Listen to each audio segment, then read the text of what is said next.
શિવાય ઓમ નમઃ શિવાય ઓમ નમઃ શિવાય ઓમ નમઃ શિવાય। યોગેશ્વરની અસીમ કૃપાથી આજે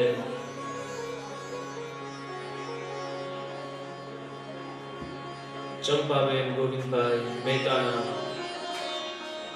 જે કરેલા સંકલ્પો હતા એ સંકલ્પોને પાર પાડવા માટે આજે ભગવાન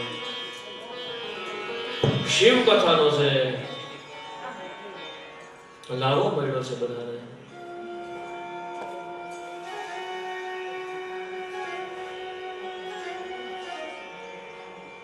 જેવી રીતે ઘર પરિવાર હોય ને એમાં કમાનાર એક વ્યક્તિ હોય પણ એના દ્વારા આખા ઘર પરિવારનું ગુજરાન ચાલતું હોય એની જેમ જ યત્ન છે ઈચ્છા છે સંકલ્પ છે એકનો છે એના દ્વારા સમસ્ત પરિવાર છે બીજા પણ જેટલા ભક્તજનો છે એ બધાનો ઉદ્ધાર કરનાર ભગવાન પધાર્યા છે। ઈચ્છા એકની છે પણ ઈચ્છા કેવી છે વ્યષ્ટિ સમસ્તની કલ્યાણ કરવાની ભાવના છે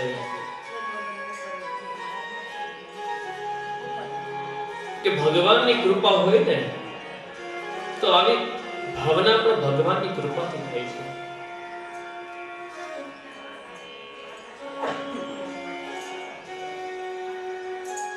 આપણા મનમાં વિચાર થાય કે આપણી પર ભગવાનની કૃપા છે કે નહીં। જો મનમાં ક્યારે પણ એવો વિચાર થાય કે આપણા ઉપર ભગવાનની કૃપા છે કે નહીં આપણે ક્યારે ખબર પડે તો બતાવે છે એની ખબર પડે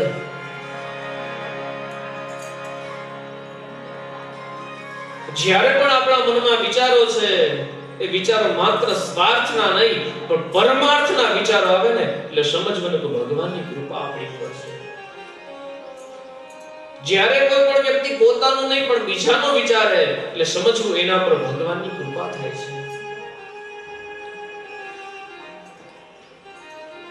અને જ્યારે જ્યારે કોઈ પણ કામ કરતા હોય એ નાનામાં નાનું કામ હોય કે મોટું કામ હોય એમાં થોડો પણ અહંકાર જાગે થોડી પણ સ્વાર્થની ભાવના જાગે કે આ હું મારા માટે કરું છું આ હું કરું છું અથવા વધારે કમાણીની લાલચની ભાવના જાગે થોડો પણ દ્વેષ અથવા ઈર્ષ્યા જાગે કોઈ પ્રત્યે એટલે સમજવાનું કે એ સમયે ભગવાનની કૃપા આપણી પર છે। ભગવાનની જ્યારે કૃપા થાય ને ત્યારે વ્યક્તિ છે એ વ્યક્તિમાં વિચારો હંમેશા પરમાર્થના લાગી જાય છે। એટલા માટે બતાવે છે કે નારદજીને પરમ સંત કીધા છે શા માટે કે એનામાં હંમેશા માટે વિચારો કેવા છે માત્ર પરમાર્થના। અને આવો જ વિચાર ચંપાબેનને પણ આવ્યો કે સૌના કલ્યાણ માટે આપણે કથા કરવી છે। અને જે એક મહિના આમ તો 6 મહિનાનો વિચાર મનમાં હતો ને પુરુષાર્થ કર્યો હતો સ્વભાવ એનો મને ખબર છે કે નાનામાં નાની બાબત બધાયની ચિંતા કરે દરેક વ્યક્તિની ચિંતા કરે કોઈ પણ વ્યક્તિને તકલીફ ન પડે પોતાના શરીરમાં પોતાના મનમાં વિચારમાં પોતાને કેટલી તકલીફ પડે છે પોતાને કષ્ટ પડે છે પોતાની સગવડ સચવાય ન સચવાય મહત્વનું નથી પણ બીજા કોઈ આવનાર એક પણ વ્યક્તિને તકલીફ ન પડે બીજા કોઈનું હૈયું ન દુભાય એવી ભાવના રાખી છે એટલે સમજવું એની પર પહેલા ઈશ્વરની કૃપા છે।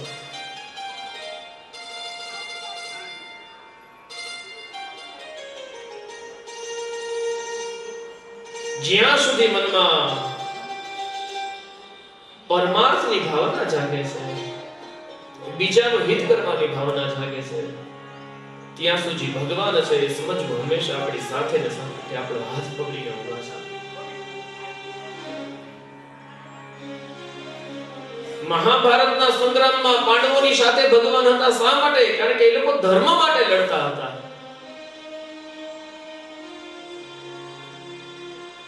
પ્રહલાદજી મહારાજ છે એને આટલી વખત એના પિતા દ્વારા કષ્ટ પડ્યું છે પણ એને કાંઈ નથી થયું શા માટે કે ધર્મના માર્ગે હતા।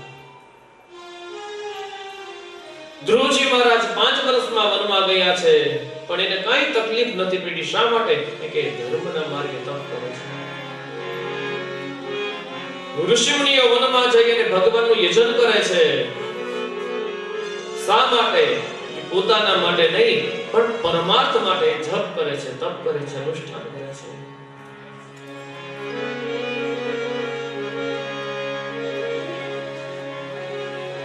એટલે જે બીજા માટે જે જીવે છે એના પર પેલા ભગવાનની એવી કૃપા થાય છે. આપણે કાલે જ બધા રહેતા મંદિરના પૂજારી જતા ને, એનું મોઢું જોજો, હસતું જ હશે. કે જે શિવની કૃપા કરે, શિવની પૂજા કરે ને, એનામાં ભાવના છે એ હંમેશા પરમાર્થની જ જાગે. અને શિવ પુરાણમાં બતાવેલું છે અને સંતોના મુખેથી પણ સાંભળેલું છે કે શિવ મંદિરે ન જઈ શકો તો કાંઈ નહીં, પણ શિવ મંદિરની પૂજા કરતા હોય એના પણ જો તમે ચરણના દર્શન કરો ને તો શિવ પૂજાનું ફળ મળે છે. ભગવાનની કૃપાનો મહિમા છે.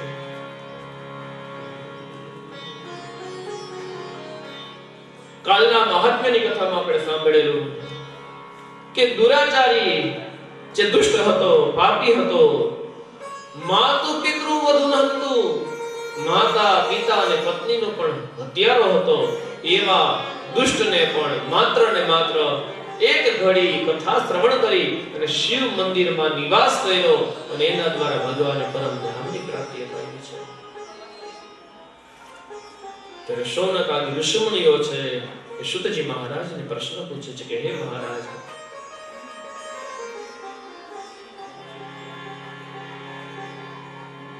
કે મનુષ્ય છે એ મનુષ્યના કર્મ કેવા છે, એના મનુષ્યનો ધર્મ શું છે? અને જે પાપી વ્યક્તિ છે, દુરાચારી છે, પોતાના ધર્મને છોડી દીધો છે, એ વ્યક્તિ પણ કઈ રીતે ભગવાનને મેળવી શકે? ત્યારે શિવ મહાપુરાણમાં બ્રાહ્મણ, ક્ષત્રિય, વૈશ્ય અને શૂદ્ર ચારે ચાર ધર્મ છે, ધર્મનું નિરૂપણ કર્યું છે અને બતાવે છે કે બ્રાહ્મણ હોવા છતાં પણ જેણે બ્રહ્મના જે કર્મો છે, કર્મોને છોડી દીધા છે, તો કેવો બ્રાહ્મણ? પ્રાપ્તે કલિયુગે ઘોરે નરઃ પુણ્ય વિવર્જિતઃ દુરાચારરતાઃ સર્વે સત્યવાર્તા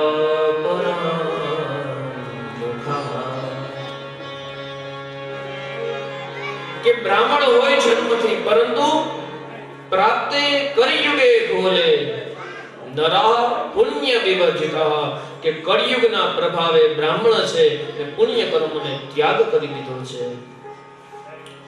દુરાચારરતઃ જે દુરાચાર કરનારો બન્યો છે. સત્ય વાર્તા પરાંગમુખઃ જે સત્યની વાત છે એને છોડી દીધી છે, અસત્યના માર્ગે ચાલ્યો છે.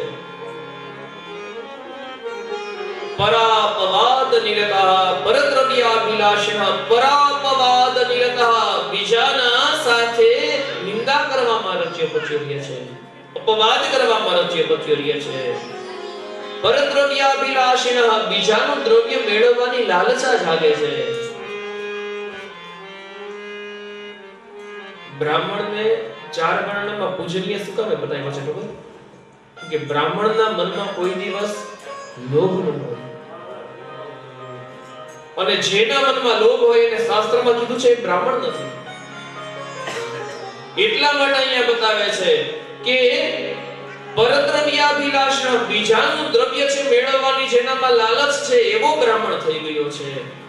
આપણા જે ઉપનિષદો છે એમાં ઈશાવાસ્ય ઉપનિષદમાં બતાવેલું છે ઈશાવાસ્યમ ઇદમ સર્વમ યત કિંચિત જગત્યામ જગત તેન ત્યક્તેન ભુંજીથાઃ મા ગૃધઃ કશ્ય સ્વિદ્ધનમ કે આખું સંસાર છે ઈશ્વરથી વ્યાપ્ત છે. ઈશાવાસ્યમ ઇદમ સર્વમ યત કિંચિત જગત્યામ જગત કાંઈ પણ છે એ દરેક વસ્તુ છે બધું ઈશ્વરથી વ્યાપ્ત છે. તેન ત્યક્તેન ભુંજીથાઃ એ બધાનો ઉપભોગ કરવો પણ ત્યાગ ભાવના.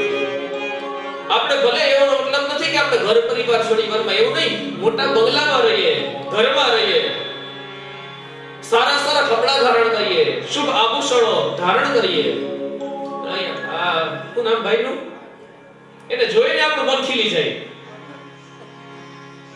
કિલો એક ડોકમાં ધારણ કરીને ફરે સુવર્ણ, તો ધારણ કરવું ખોટું નથી. એને જોઈને બીજા બધાનું મન પ્રફુલ્લિત થઈ જાય. એ નિષેધ નથી નીતિનું દ્રવ્ય ધારણ કરવું, પણ તેન ત્યક્તેન પુંજિતા, પણ એમાં મોહ ન રાખવો.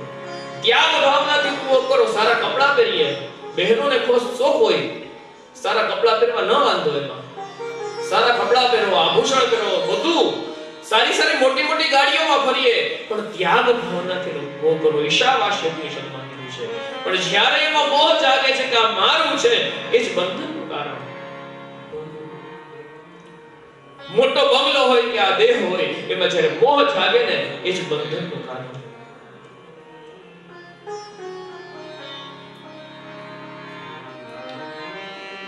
કાલે દાદા પૂછતા હતા કે મનુષ્ય છે એને મુક્તિ કેમ મળે? આગળ ચર્ચા આવે છે, પણ અત્યારે શબ્દ આવ્યો છે એટલે ટૂંકમાં વાત કરી દઉં.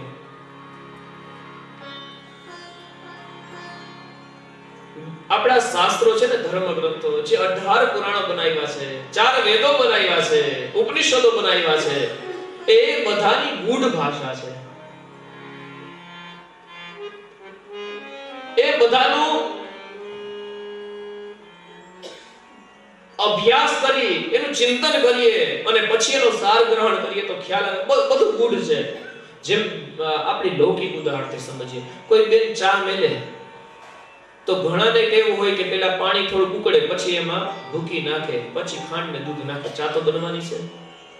ઘણા પેલા દૂધ પાણી મિક્સ કરીને ખાંડ ભૂકી નાખે, ઘણા ખાલી દૂધ મેલી એમાં દૂધ ચા ભૂકી નાખે. અલગ અલગ રીતે કરે, પણ ચા તો બનવાની જ છે. એની જેમ દરેક પુરાણોમાં અલગ અલગ રસ્તાઓ બતાવેલા છે, પણ રસ્તો તો એક જ, અંતે ધ્યેય તો એક જ છે. અહીંયા આપણા કથા ક્ષેત્રમાં આવવું છે તો આમ બજારમાં થઈને પણ આવી શકાય છે, અને આ બાજુ ફરીને આ રસ્તે પણ આવી શકાય છે. હવે કયો માર્ગ આપણે લેવો? એની જેમ ભગવાનને પ્રાપ્ત કરવાના રસ્તા અલગ છે.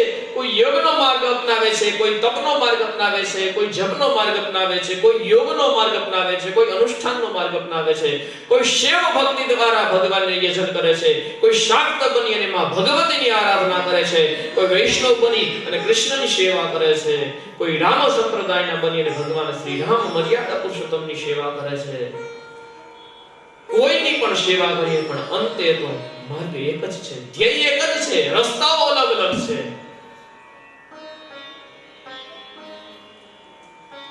તો દરેક ધર્મમાં અલગ અલગ ગ્રંથોની રચના એટલા માટે બતાવેલ છે. જે કૃષ્ણની સેવા કરે છે એના માટે ભાગવત ગ્રંથ છે. એના માટે છે એવું નહીં, પણ એ લોકો ભાગવતમાં રુચિ કરે. ગ્રંથો કોઈ એક ધર્મ માટે, એક વ્યક્તિ માટે નથી, સમસ્ત જીવ માટે છે.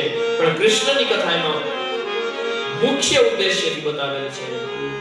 જે રામ ભક્ત છે એના માટે રામચરિતમાનસ ગ્રંથ છે, રામાયણ ગ્રંથ છે, એમાં રામની કથા બતાવેલ છે. દેવી ભાગવત છે, ગણેશ પુરાણ છે, ગરુડ પુરાણ છે, વિષ્ણુ પુરાણ છે, કુર્મ પુરાણ છે, વરાહ પુરાણ છે અને શિવ મહાપુરાણ છે. પણ બધામાં અલગ અલગ રીતે બતાવેલું છે. તો ગીતાજીની ચર્ચા કરતા હતા દાદા કહેતા હતા કે ભગવાન કૃષ્ણએ કીધું છે, જાતસ્ય હિ ધ્રુવો મૃત્યુર ધ્રુવમ જન્મ મૃતસ્ય. જે જન્મે છે એનું મૃત્યુ નક્કી છે, અને જે મરે છે એનો જન્મ નક્કી છે. તો આપણે છૂટીએ કઈ રીતે? કે ભગવાનની વાણી ખોટી તો ન હોય.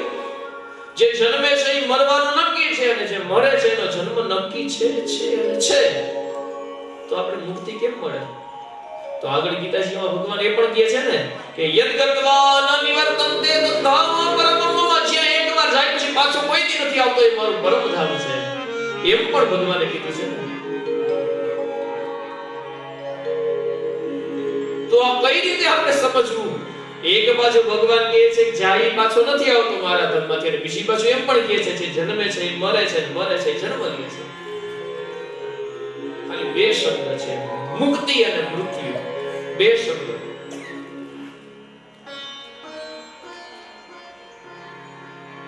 મૃત્યુનો મતલબ એવો જ છે કે કોઈ પણ જીવ હોય, ખાલી મનુષ્ય નહીં, 84 લાખ યોનિમાં કોઈ પણ જીવ હોય, પોતાના દેહનો ત્યાગ કરી દે એટલે આપણે કહીએ કે આનું મૃત્યુ થઈ ગયું છે. આ દેહને છોડી દેવો એટલે મૃત્યુ. અને મુક્તિ ખાલી શબ્દ સમજવા જેવો છે. મુક્તિ એટલે કે આ દેહને નથી છોડતો જીવ, પણ એની જે ઈચ્છાઓ છે ને એમાંથી મુક્ત થઈ જાય ને એનું નામ. સમજાય છે? આ બહુ શિવ મહાપુરાણ છે, બહુ ક્લિષ્ટ છે, જ્ઞાન સભર છે, મને એટલું સરળ કરીને આપણે પ્રયાસ કરી સમજાવવાનો. મૃત્યુ એટલે કે આપણે આ દેહને છોડી દઈએ, મરી જાય એટલે કે મરી ગયો, મૃત્યુ થઈ ગયું છે. પણ મુક્તિ એટલે મરી જવું મુક્તિ નથી. મનુષ્ય ભલે જીવતો હોય પણ એની કોઈ પણ ઈચ્છાઓ ન હોય, કઈ ખાવાની, પીવાની, ફરવાની, મોજ, કાંઈ ઈચ્છાઓ નહીં, ઈચ્છાઓ જ બધી મરી જાય ને એ મુક્તિનું પદ છે. બાકી ઘણા મરી જાય પણ એની ઈચ્છાઓ રહી ગઈ હોય તો એની પાછળ ઘણા કર્મ કરવા પડે છે ને. નારાયણ બલિ કરે છે, પ્રેત બલિ કરે છે, ઘણું કરે છે, કારણ કે એની મુક્તિ નથી થઈ. અને અત્યારે આ વર્ષો પહેલાનું, યુગો પહેલાનું આવી જાય છે. આપણે શ્રીમદ ભાગવત મહાપુરાણમાં જળભરતની કથા સાંભળેલી છે બધાએ, કે જળભરત છે એ ભરત રાજા મહાજ્ઞાની હતા, પરમહંસ હતા. એ રાજપાટ છોડી અને વનમાં ગયા. વિચાર કરો, આપણે ખીચાની પેન છોડી ન હોય કે ઈ કોકને દીધું હોય તો વિચાર બોલો, પેન મારી ઓની પાસે છો, બેહીએ 2 મિનિટ, પેન આપે પછી જાય. અને એને રાજપાટ બધું છોડીને વનમાં વહી ગયા હતા. તો એવો કેવો જ્ઞાની કહેવાય, કેવો ત્યાગી કહેવાય. છતાં પણ એક નાના હરણના બચ્ચામાં મોહાણા, અને અંત સમય સુધી આ હરણનું બચ્ચું એ નાનું હતું, એની માતાથી અવળું પડ્યું, અને ત્યારે મેં એને બચાવ્યું છે, એ મારી સાથે જ રમે છે, આનંદ કરે છે. ભક્તિ છૂટતી ગઈ અને એમાં મોહાતા ગયા. અને અંત સમયે જ્યારે આવ્યું ત્યારે હરણનું બચ્ચું એને છોડીને વહી ગયું. જ્યારે હરણના ઝુંડ ભેગું, ત્યારે એને વિચાર થાય કે બચ્ચું શું કરતું હશે, હરણ ક્યાં હશે, એને કોઈ હિંસક જીવે ખાય તો નહીં. હરણ કરતા એનો દેહ પડ્યો અને બીજો જન્મ હરણનો થયો. એવો જ્ઞાની હતો, તપસ્વી હતો, ત્યાગી હતો, પરમહંસ હતો, છતાં પણ એનું મન છે એ હરણમાં લોભાણું, વાસનામાં બંધાણું અને હરણ બનવું પડ્યું છે. કોઈ પણ જીવ છે એની જ્યારે વાસનાઓ અધૂરી રહી જાય ને, એટલા માટે એ જન્મ. પુનરપી જનનમ પુનરપી મરણમ પુનરપી જનની જઠરે શયનમ ઇહ સંસારે ખલ દુસ્તારે કૃપયા પાહિ પુરારે. માટે શું કરવું? એટલા માટે એમાંથી છોડવું એટલે શું? ભજ ગોવિંદમ ભજ ગોવિંદમ ગોવિંદમ ભજ મૂળમતે. ભજ ગોવિંદમ ભજ ગોવિંદમ ગોવિંદમ ભજ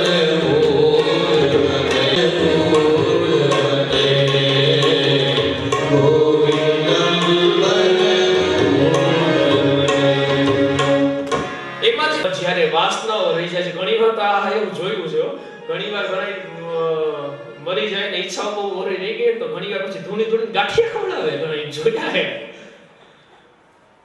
આટલી બધી લાલચ આ ઈચ્છા એક 2.5 ઇંચની જીભડી માટે. સારું ખાવાની પહેરવાની ઈચ્છા હોય તો પછી ધૂણી માંગે, મારે આ કપડા પહેરવા હતા, મારે આ ખાવું હતું, મારે આ પીવું હતું. પણ ક્યાં લગી? જ્યાં લગી આ ઈચ્છાઓ દૂરી નહીં જાય છે ત્યાં લગી જીવ છે પાછો ને પાછો એ ભટકે રાખે છે, ભઈને રાખે છે. અને જ્યાં સુધી આ ઈચ્છાઓ જ બધી મરી જાય છે, જે પણ આપો થાળીમાં જે આવે ભગવાનનો પ્રસાદ છે. આ દેહને ટકાવવા બટકું એ ખાવું પડે છે એટલે ખાઈએ છીએ. એટલે કે દેહ છે એ ધર્મનું માધ્યમ છે. આ શરીર છે તો આ શરીર દ્વારા આપણે ધર્મ કર્મ કરી શકીએ છીએ. બાકી બીજી બધી યોનિઓ છે, કોઈ પશુ પક્ષીની યોનિ દ્વારા ધર્મ કર્મ નથી થઈ શકતું. ધર્મ કર્મ માટે ભગવાને મનુષ્ય દેહ આપ્યો છે. એટલા માટે આ દેહને આપણે ટકાવવા માટે ભોજનની જરૂર છે, આ જીભના સ્વાદ માટે નહીં. જે જૈનો છે એ જૈનો યતિઓ થઈ જાય ને, તો એની થાળીમાં તમે જમવાનું આપો ને, તો એમાં દાળ આપો તો એક પાત્રમાં, ભાત આપો તો એમાં, તમે મિષ્ટાન આપો તો એમાં, રોટલી આપો તો એમાં, બધું ભેગું કરીને ખાય. કે આ સ્વાદ, કે સ્વાદ તો શું કરવો છે? એ તો આ જીવનની માટે છે, પણ આ ખોરાક તો માટે, આ શરીર માટે છે કે આપણે ખોરાક મહત્વનો છે, સ્વાદ નહીં. પણ જે સ્વાદમાં ફસાય છે ને, એક સંતને કોઈ બહુ સરસ પૂછ્યું કે મનુષ્યએ શું કરવું જોઈએ કે 4 વસ્તુનો ત્યાગ કરવો. પેલો વાદનો અને સ્વાદનો. વાદનો ત્યાગ કરે ને તો સુખી થાય, અને જો વાદમાં પડે ને તો એના દુશ્મનો વધી જાય. અને સ્વાદનો ત્યાગ કરે તો સુખી થાય, પણ સ્વાદને ન છોડે તો રોગી થાય, બીમારીઓ વધે. અને એની સામે બીજી 2 વસ્તુ કીધી, નિંદા અને નિદ્રાનો ત્યાગ. નિંદાનો ત્યાગ કરે તો યશને પામે. નિંદા છોડી દે ને તો વ્યક્તિ છે એ ભગવાનની નિકટ જઈ શકે છે. પણ એક નિંદા છે, કુથલી છે, એ જ હરિભજન નથી કરવાની. તેને બીજી નિદ્રા. નિદ્રા છોડે તો એ પણ વ્યક્તિની પ્રતિષ્ઠા વધે છે, અને વ્યક્તિ છે એ આગળ વધી શકે છે.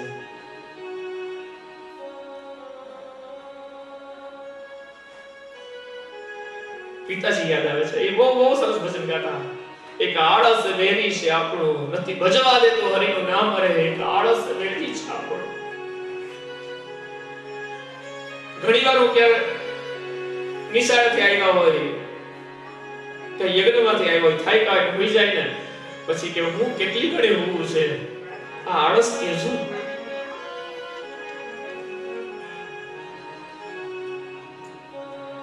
જે પેલાના વૃદ્ધો છે ને એટલા કામ કર્યા છે ને, આરએસ એટલો શ્રમ કર્યો છે ને, આપણે કલ્પના ન કરી શકીએ. એટલા માટે એટલા આગળ વધ્યા છે ને, એના પુણ્ય પ્રતાપે આપણે આ બધું આ ભોગવી શકીએ છીએ. એના આશીર્વાદથી આપણે આ બધું મેળવ્યું છે. એટલા માટે આળસ ત્યજવી, નિદ્રાને ત્યજવી.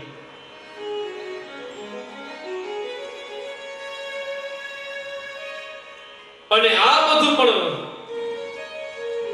છોડ્યા વિના એમાં રક્ત બન્યો છે એવો બ્રાહ્મણ છે, નિદ્રા છે, નિંદા છે, અને બીજાનું દ્રવ્ય છે, દ્રવ્ય હરણ કરવામાં પડ્યો છે. પરસ્ત્રી શક્તમન સહ પરહિંસા પરાયણ. એ બીજામાં પોતાના મનને લોભવું છે, અને પરહિંસા પરાયણ, બીજાઓની હિંસામાં પરાયણ બન્યો છે. હિંસા એટલે મારી નાખવો એ હિંસા નહીં, કે ચાકુ લઈને મારી દીધું મરી ગયો એમ નહીં, પણ બતાવેલું છે શારીરિક માનસિક પણ હિંસા છે. કોઈ વ્યક્તિના હૃદયને દુઃખ પહોંચે ને એ પણ એના માનસિક દુઃખ છે, એ પણ માનસિક હિંસા છે.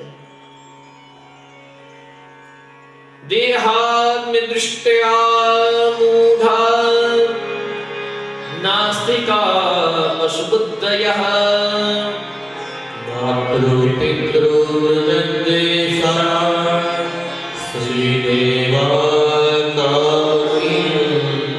એવા જે બ્રાહ્મણો છે જેને દેહાત્મ દૃષ્ટિ છે એને છોડી દીધી છે, એવા મૂઢ છે, જે નાસ્તિક છે, જેને ભગવાનમાં શ્રદ્ધા નથી, પશુ બુદ્ધ, એની બુદ્ધિ પશુ જેવી થઈ ગઈ છે. માતૃ પિતૃ કૃત દ્વેષા, માતાનો પિતાનો દ્વેષ કરનારા છે, એની વાત નથી માનનારા, આવા પણ જે બ્રાહ્મણો છે એ સ્ત્રીમાં આસક્ત છે, કામ કિંકરા એને કીધા છે. વિપ્રા લોભગ્રહસ્તા વેદ વિક્રય જીવિનઃ. અને બ્રાહ્મણ છે એ લોભગ્રસ્ત થઈ અને વેદોનો વિક્રય કરે છે, એનો વેપાર કરવા લાગ્યા છે.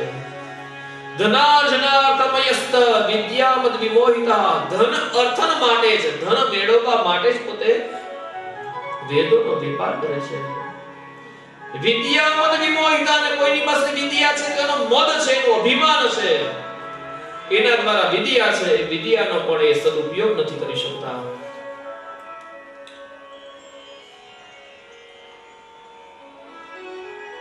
ત્રિકાળ સંધ્યાહીના બ્રહ્મબોધ વિવર્જિતા. જે ત્રિકાળ સંધ્યા છે, ત્રિકાળ સંધ્યા કરનારા નથી, બ્રહ્મનો બોધ છે એ જાણનારા નથી, આવા પાપિષ્ઠ બ્રાહ્મણો છે, એની કઈ ગતિ થાય એ અમને બતાવો. ત્યારબાદ ક્ષત્રિયો કેવા હોવા જોઈએ એનું વર્ણન પણ કહે છે. क्षत्रियाश्च तथा सर्वे स्वधर्मत्यागशीलिनः असत्सङ्गाः पापरता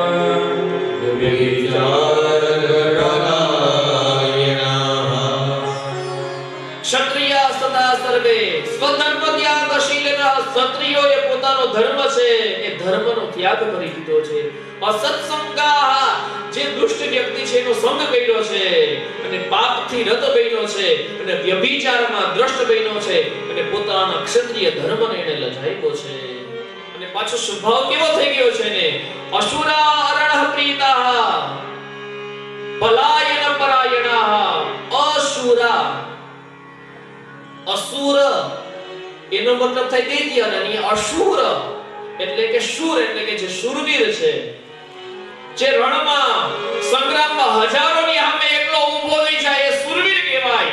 પણ અત્યારના ક્ષત્રિય કેવા થઈ ગયા બતાવે છે અમુક ક્ષત્રિયો, અસુરાહ, જે શૂરવીર નથી એવા. અરણ પ્રીતાહ, એટલે ક્ષત્રિયોને પ્રિય હોય, ક્ષત્રિયોને તો યુદ્ધ પ્રિય હોય, તો યુદ્ધની જ્યાં હાકલ સંભળાય તો ઘોડે બેહીને ભાગે, એને રણ પ્રિય છે.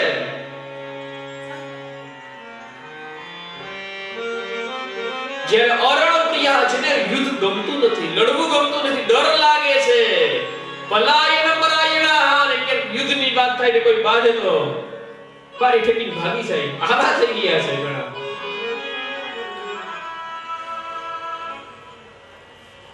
ક્ષત્રિય કેવો હોવો જોઈએ? સ્ત્રીઓ તો ધર્મ બતાવ્યો છે કે ધર્મના માટે યુદ્ધ કરે, ધર્મના માટે ગાય બ્રાહ્મણ અને સ્ત્રીની રક્ષા માટે પોતાનું બલિદાન આપી દે.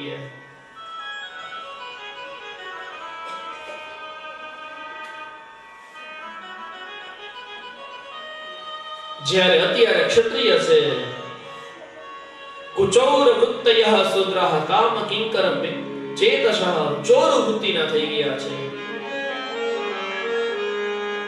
માત્ર ને માત્ર સત્તા અને સંપત્તિના લોભે પોતાના ધર્મને છોડી દીધો છે. આવા ક્ષત્રિયો છે એની કઈ નથી.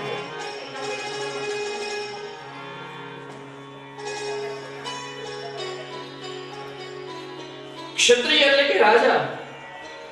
રાજાનો ધર્મ છે પ્રજાનું પાલન કરવું, પણ અત્યારનો રાજા એવો થઈ જાય છે કે જે માત્ર ને માત્ર પોતાનું જ પેટ ભરવામાં રચ્યો પચ્યો રહે છે.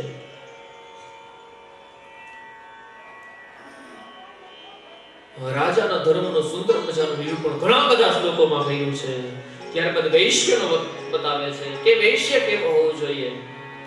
વૈશ્યા સંસ્કારહીનાસ્તે સ્વધર્મ ત્યાગશીલિનઃ कुर्वता સ્વાર્થાસ્તુ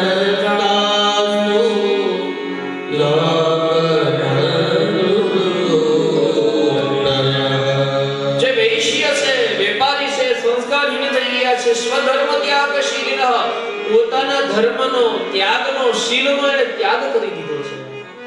વૈશ્યનો ધર્મ શું છે કે વેપાર કરવો, ખેતી કરવી, વેપાર કરવો, વ્યવસાય કરવો, પણ પોતાના ધર્મનો ત્યાગ કરી દીધો છે. શીલિનઃ, પોતાના શીલનો પણ ત્યાગ કરી દીધો, અને શીલનો ત્યાગ કરીને કેવા બની ગયા છે? કુપથઃ, સ્વાર્જનના રતા, કુપથઃ, કુમાર્ગમાં વળી ગયા છે.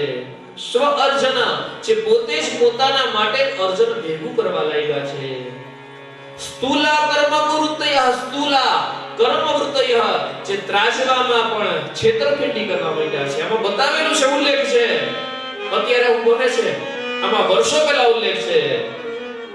સ્થૂલા કર્મ વૃત્તય, ત્રાજવામાં પણ કુવૃત્તિ કરી અને તો ખોટો વેપાર કરવા લાગ્યા છે. ગુરુદેવ વિજાતીનાં ભક્તિહીનાં કુબુદ્ધય, ગુરુની, દેવની, બ્રાહ્મણની એ ભક્તિ નથી કરતા. કુબુદ્ધય, એની બુદ્ધિ કુબુદ્ધિ થઈ ગઈ છે, મલિન મનવાળા થઈ ગયા છે. આવા વૈશ્યો છે એની કઈ ગતિ થાય? બ્રાહ્મણ, ક્ષત્રિય, વૈશ્ય અને પછી શૂદ્રનો ધર્મ બતાવે છે. सारग्रामसुरादीनां पूजिता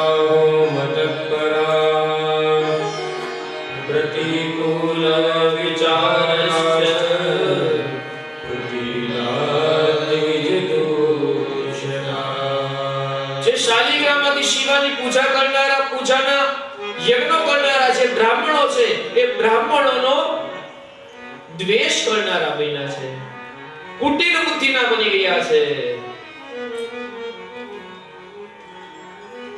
બ્રાહ્મણાચાર તત્પરઃ, બ્રાહ્મણ જેવો આચાર છે, વિચાર છે, કર્મ છે, એ કર્મ કરવાની એની વૃત્તિ થઈને બ્રાહ્મણ વદ પોતાનું કર્મ કરે છે. તેની જેમ શૂદ્ર છે એ પણ બ્રાહ્મણની જેમ આચાર વિચાર કરવા લાગ્યો છે. સધર્મ ત્યાગ કર્મના, પોતાના ધર્મનો એને ત્યાગ કરી દીધો છે. ઉજ્જવલાગ્નયો મૂઢઃ, જે ઉજ્જવળ થઈ અને મૂઢ વ્યક્તિઓ આવા ફરે છે. આમાં બતાવેલું છે મંત્રોચ્ચાર દ્વારા એ બાળકનું આયુષ્યને પણ ઓછું કરે છે. એટલે કે બ્રાહ્મણ, ક્ષત્રિય, વૈશ્ય અને શૂદ્ર ચાર ધર્મ ભગવાને બતાવ્યા છે. ચાર વર્ણ છે. એ વર્ણ કેના આધારે છે? શ્રીમદ ભગવદ ગીતામાં ભગવાન કૃષ્ણ કહે છે ગુણ કર્માનુરૂપેણ બ્રાહ્મણ, ક્ષત્રિય અને વૈશ્ય અને શૂદ્ર જે છે એ જન્મથી નહીં, એના ગુણ કર્મ વિભાગશ, એના ગુણ અને કર્મના દ્વારા એનું વિભાજન કર્યું છે. જેવી રીતે આજ સુંદર મજાની કથાનું આયોજન કર્યું છે, તો આમાં જેને સારી રસોઈનું ફાવતું હોય એનું મેનેજમેન્ટ કરી શકે એને રસોઈનું કામ સોંપે છે. જેને અતિથિઓને આદર સત્કાર કઈ રીતે કરવો, જેની જીહવામાં સારી વાત છે એને અતિથિના સત્કારમાં રાખે, કે સારા વેણ કે તો આગનાને સારું લાગે, બાકી કોઈ કોસળો વ્યક્તિ એને આંગણે દરવાજે ઉભો રાખ્યો હોય છે.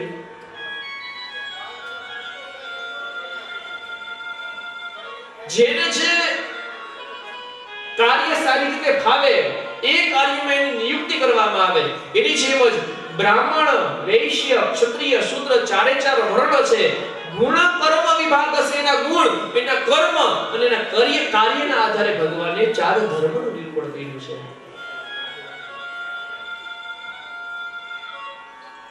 અને પોતાના ધર્મનો ત્યાગ કર્યો છે અને બતાવે છે શાસ્ત્રમાં કહેલું છે સ્વધર્મે નિધનમ શ્રેયઃ પરધર્મો ભયાવહ, કે પોતાના ધર્મમાં જો નિધન થઈ જાય, મરી જાય ને તો પણ મહત્વનું છે, પણ પરધર્મ ભયાવહ, બીજો ધર્મ કોઈ દિવસ ન ગ્રહણ કરવો, પોતાના ધર્મનો ત્યાગ ન કરવો. જેને પોતાના ધર્મનો ત્યાગ કર્યો છે એનું શું થાય?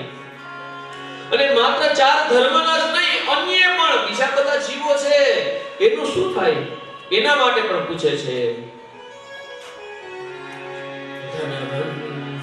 પરમાણો વિદ્યાવંત આદિનઃ આખ્યાયો વાસન ધર્મ વક્તારો ધર્મનો. જે ધનવાન વ્યક્તિ છે કુકર્મી બની ગયા છે, જે વિદ્યાવાન છે એ વિવાદી બની ગયા છે, બીજાની ટીકા અને નિંદા કરવામાં આવી, આમ કીધું કે એમ ન હોય, આમ હોય, આ દિવસે પૂજા કરો, એ દિવસે નહીં, આ દિવસે વિદ્યા છે વિવાદમાં પડી ગયા છે. અને વક્તા છે એ ધર્મનો લોપ કરવા લાગ્યા છે. આમાં બતાવેલું છે કે કાર્યકાહ કણ લોભેન, કણ અને પૈસાના લોભથી, ધનના લોભથી કથા સારસ્તતો ગતા, કથાનો મૂળ સાર છે, સાર ખોવાઈ ગયો છે. માત્ર લૌકિક ચર્ચા દ્વારા મનુષ્યને જે પ્રીતિ લાગે, જે સારું લાગે એવી વાતો કરી અને કથાનો જે મૂળ સાર છે એ સારને ખોઈ બેઠા છે.